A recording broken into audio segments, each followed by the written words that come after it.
It is an honor to speak with Carol Semrad today, owner of C. Semrad and Associates, a human resources consulting firm with over 20 years of experience and an incredible track record in advising and building their clients' businesses with effective human resource planning, leadership development, and coaching. She was recently interviewed on WTTW Chicago Tonight on why sexual harassment occurs in the workplace. We are very fortunate to have her with us today to offer some insight and guidance for fitness professionals navigating this challenging issue, not only in our industry, but many others. I'm so grateful to have you share with us for our C, Jake, and Jane Train listeners some of your, sage advice. So if you don't mind, I'm just going to jump right in with our first question. What difference can a human resource consultant make in a small business or to an independent practitioner? Well, first of all, thanks, Michelle, for asking me to join you today. I really appreciate it. You're welcome. I think thank you. So when you're a small business or when you're independent, I think it's really important to have some policies around how you want to run your business, even if you're an independent consultant, so that you know what your own boundaries and guidelines are.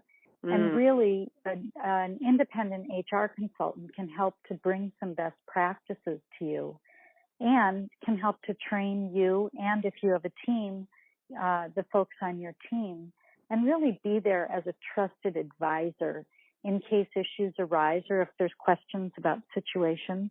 Sometimes things just happen that people aren't sure, is this something I should be concerned about or not? And having a consultant that you can refer those questions to can be very helpful.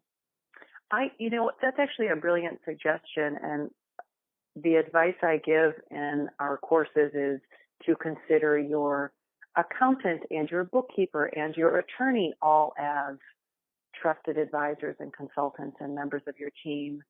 This is a really important addition and consideration, I think, for our followers. I really appreciate you bringing that up and putting it on the radar. I think that's a brilliant idea. So moving on just a little bit, given that the majority of C, Jake, and Jane Train's clients are small business owners and independent practitioners in the fitness industry, our industry is in general not progressive in nature, right? How can we reduce the likelihood of sexual harassment occurring in our interactions with clients? Well, I think it's really important to set some standards of behavior, whether that's how you're going to behave with your clients or how you want your team to behave, or the kind of behaviors that you expect from your clients in the interactions that you have with them. And have some policies in place, have some ways of doing business that define kind of what you will do if, so that you really are proactively thinking about what can happen. And I think it can't be discounted that really educating your team and yourself on how to handle challenging situations is really important. Perhaps there's an opportunity for us to even create some sort of an event where, many independent people can come together and, kind of do something that's more live action or where folks can really ask questions. Because what I do find is that once we open the door and start the conversation and allow people to ask questions, that's where the learning really can occur, and they can really have it be tailored to what their particular situation is. And of course, the bottom line is we really want everybody to feel safe. So whether you're the client, you want to be safe, whether you're the person delivering the service, you want to feel safe. If you own your own business, you certainly want the folks that come to your business to feel safe, and the interactions that you have to be those that, give people a good feeling about being in the business and feeling like there's no threat there. And then, letting people know too that if something happens that feels like it's uncomfortable or maybe it's inappropriate, that it's totally safe to escalate that situation and say, you know what, I need to set a boundary here. This is not how I want to be feeling at this point in time. This makes me feel uncomfortable. And be sure that as a practitioner that you're open to get that feedback. Someone tells you what you're doing right now with me is making me feel uncomfortable. That's a great signal to stop. It's, hands off and immediately stop and maybe even step back so that you're physically away from that person and, provide some space for that conversation to then take place.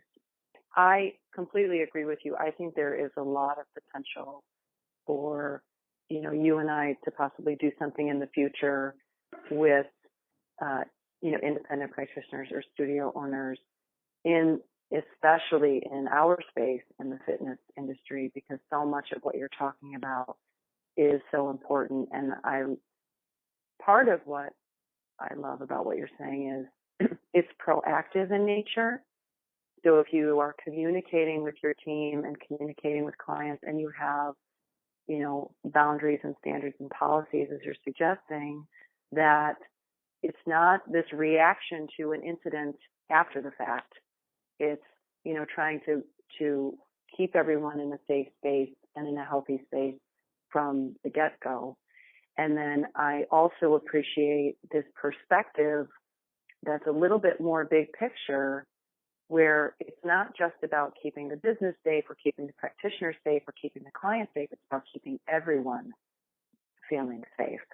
And I think when we're in the day-to-day of our business and kind of get wrapped up in the minutia, we miss that big picture thought and empathy really serves the whole business and everyone involved best.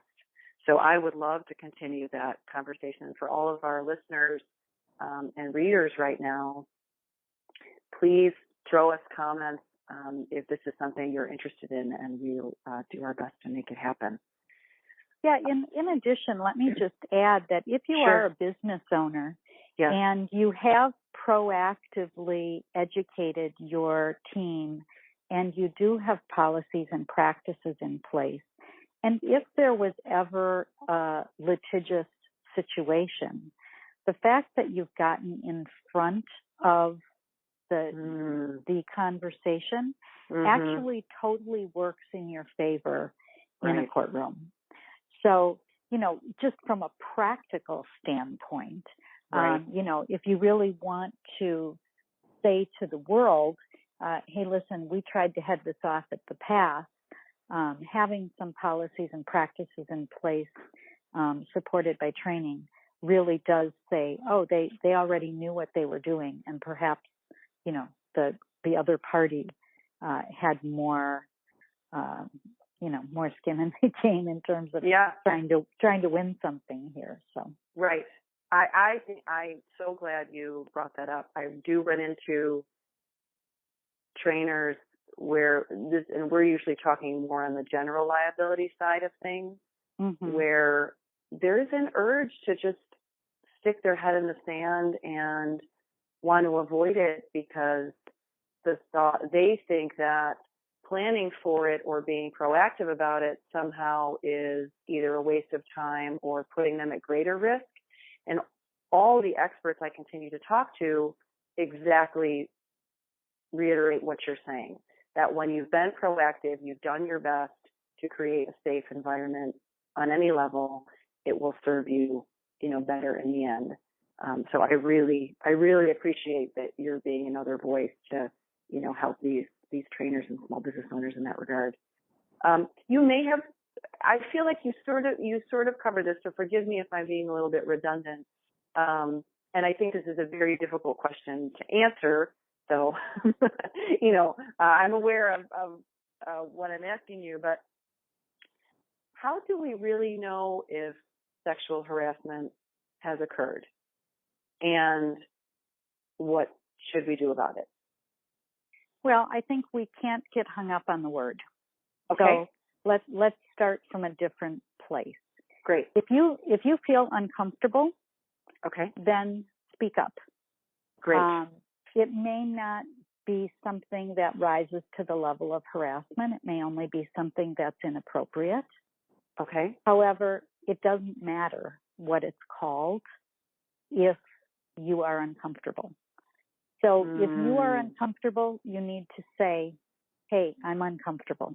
A boundary has been crossed. I think it's also important that if you're delivering a service, that you let your clients know right up front that you are there to create a safe environment. And if they ever feel uncomfortable, you want them to tell you that right away. I love that. I love that. Yes. Yes. So I reflect back on, I had a massage at some point in time where the masseuse said at the beginning, if there's any way that I'm touching you that makes you feel uncomfortable or hurt, please tell me. So I appreciated that, even though I like to have a massage that's a little bit more vigorous.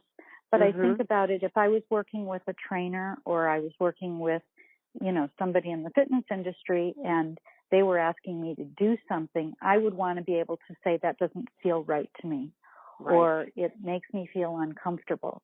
You would do it with your body if you were straining it, but I think you also have to think of it in other ways that, if you're coaching or guiding a client and you're touching them in what might for them be a very personal space, they should be able to say, I don't want you to touch me there. Right. Or I don't want you to have your hands on me. Right. And the trainer and business owner / trainer's awareness of that client might be experiencing that or feeling that at different points would make that communication so much easier for the client, right?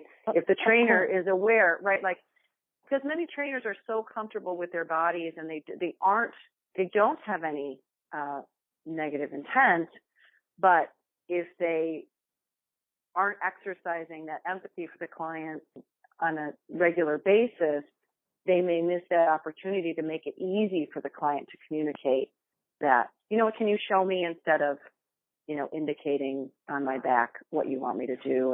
And absolutely, I think, and it's such a simple thing to do and can make such a huge difference. I think that's perfect advice for our industry. I do think, let me just add on one other thing to that, is I would make it a practice to check in with the client every time. Great. Because something may have shifted from the last time to this time. Yeah. Yeah. Maybe they've had some sort of an interaction. Everybody's seen everything in the media about, touching and harassment and all different kinds of conversations. So maybe the client's perspective has shifted. And so checking in every single time and letting that client know every single time, please let me know, if what we're doing is okay.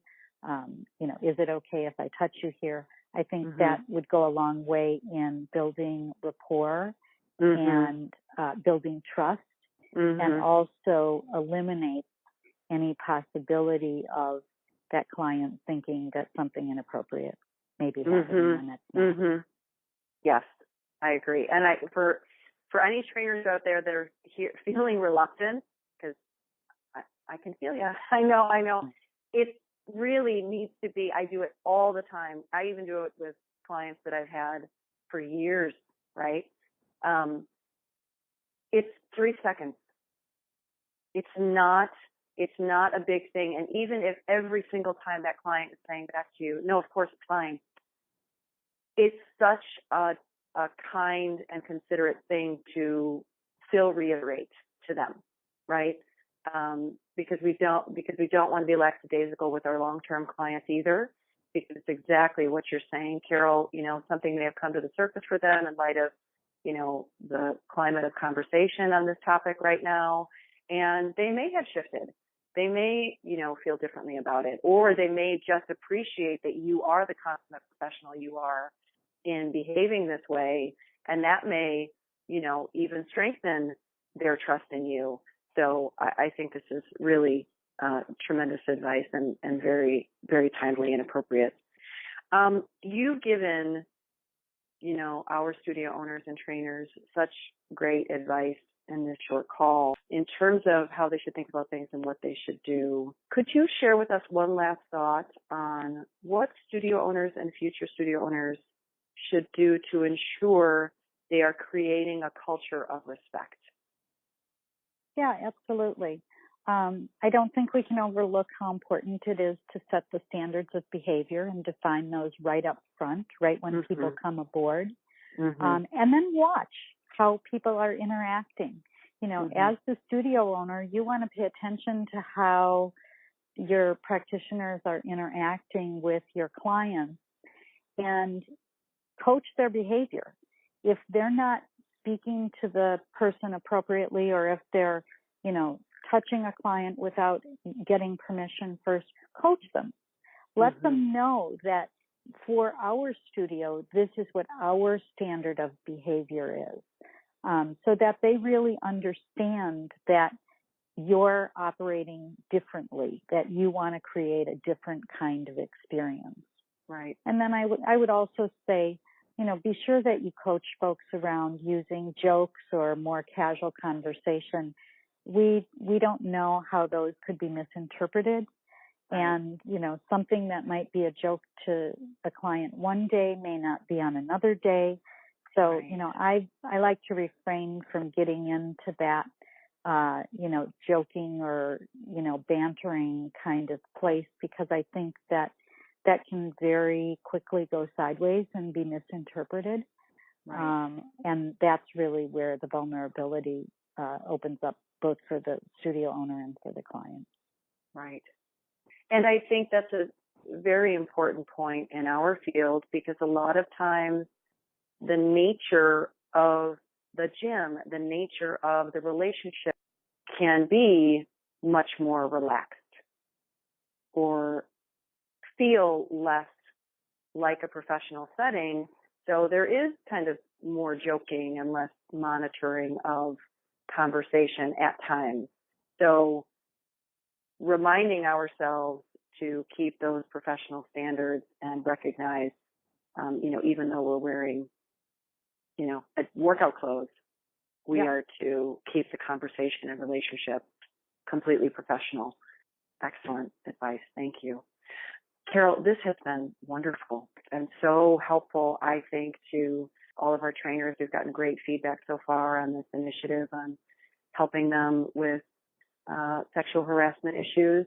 And this is an absolute gem to share this with them. And I would be honored to, look at the feedback when we share it, do something in the future to help reach more of them and bring your expertise to them. So I hope you'd be open to that at some point. Absolutely. Thank you so much. I really appreciate the opportunity to be in your community. Yes, you're welcome. And would you please share how people can find you? Absolutely. My email is carol@csemrad.com. That's CSEMRAD.com. And my website is www.csemrad.com. And there's an information contact sheet there that folks can send me questions or make any connections with me there. I'd love to help support the success of their business in any way possible.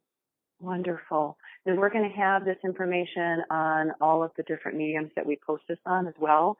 So just scroll to the bottom and click on those. And definitely please reach out to Carol for any questions or advice, or reach out to us as well. So thank you so much again for this call. Great. Thanks so much, Michelle.